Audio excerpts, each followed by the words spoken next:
ভারত ছাড়াও বাংলাদেশ মিয়ানমারের সাথে আন্তর্জাতিক সীমান্ত ভাগাভাগি করে থাকে। আর প্রতিবেশী এই দেশটি বর্তমানে গৃহযুদ্ধে কবলিত, যার ফলে প্রায়ই মিয়ানমারের সীমান্তে উত্তেজনা বাড়তে দেখা যায়। তবে মিয়ানমার সীমান্তের উত্তেজনা ছাড়াও দেশটি থেকে পাচার করা মাদকদ্রব্য এখন বাংলাদেশের জন্য বেশি উদ্বেগের বিষয়। ইয়াবা ও আইস পাচারের সাথে সাথে এবার উল্লেখযোগ্য হারে বাংলাদেশে বাড়তে শুরু করেছে ক্ষতিকর আফিমের চালান।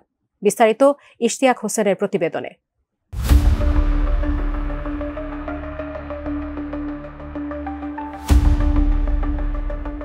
বাংলাদেশ মিয়ানমারের পার্শ্ববর্তী দেশ হওয়ায় স্বাভাবিকভাবেই আন্তর্জাতিক মাদক চোরাকারবারীরা মাদকদ্রব্য পাচারের জন্য বাংলাদেশকেই বেছে নেয়। আগে থেকেই বাংলাদেশের টেকনাফ সীমান্তের স্থল ও নৌপথ দিয়ে বিপুল মাদক পাচার হয়ে আসছিল, যা টেকনাফ হয়ে অন্য আরও দেশে যাওয়ার পাশাপাশি বাংলাদেশেও বিক্রি হয়ে থাকে।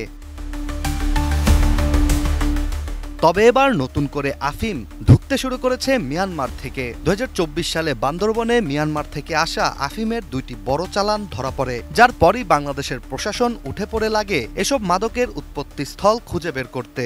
মিয়ানমার থেকে মূলত ইয়াবা, হেরোইন, আইস জাতীয় মাদকদ্রব্য এতদিন পাচার হতো, তবে নতুন করে যুক্ত হয়েছে আফিমও, যা বাংলাদেশের জনস্বাস্থ্য ও সামাজিক স্থিতিশীলতার জন্য বড় হুমকি হিসেবেই দেখা হচ্ছে। আফিম খুবই ক্ষতিকারক একটি মাদক, কারণ এই আফিম থেকেই হেরোইন, ইয়াবা ও আইসের মতো ভয়ঙ্কর সব মাদক তৈরি করা হয়। আর আফিম উৎপন্ন হয় পপি ফুল থেকে। বাংলাদেশে আফিমের আনাগোনা বাড়তে থাকায় প্রশাসন বিভিন্নভাবে অনুসন্ধান করে জানতে পারে আফিম তৈরির মূল উপকরণ পপির চাষ মিয়ানমারে উল্লেখযোগ্য আকারে বেড়েছে।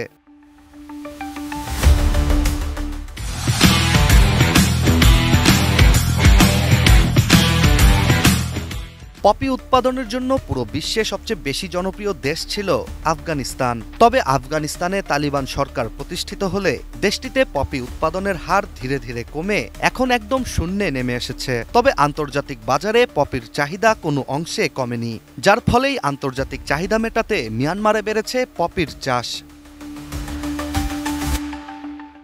জাতিসংঘের মাদক ও অপরাধ সংক্রান্ত কার্যালয় UNODC মিয়ানমারের পপি চাষ ও আফিম উৎপাদনের ওপর একটি সমীক্ষা প্রতিবেদন প্রকাশ করেছিল, যেখানে উল্লেখ করা হয় জান্তাশাসিত মিয়ানমারে 2021 সাল থেকে আবার আফিম উৎপাদন বেড়েছে। 2021 সালে মিয়ানমারে সব মিলিয়ে 423 মেট্রিক টন আফিম উৎপন্ন করা হয়, যা পরবর্তীতে বছরে বছরে বাড়তেই থাকে।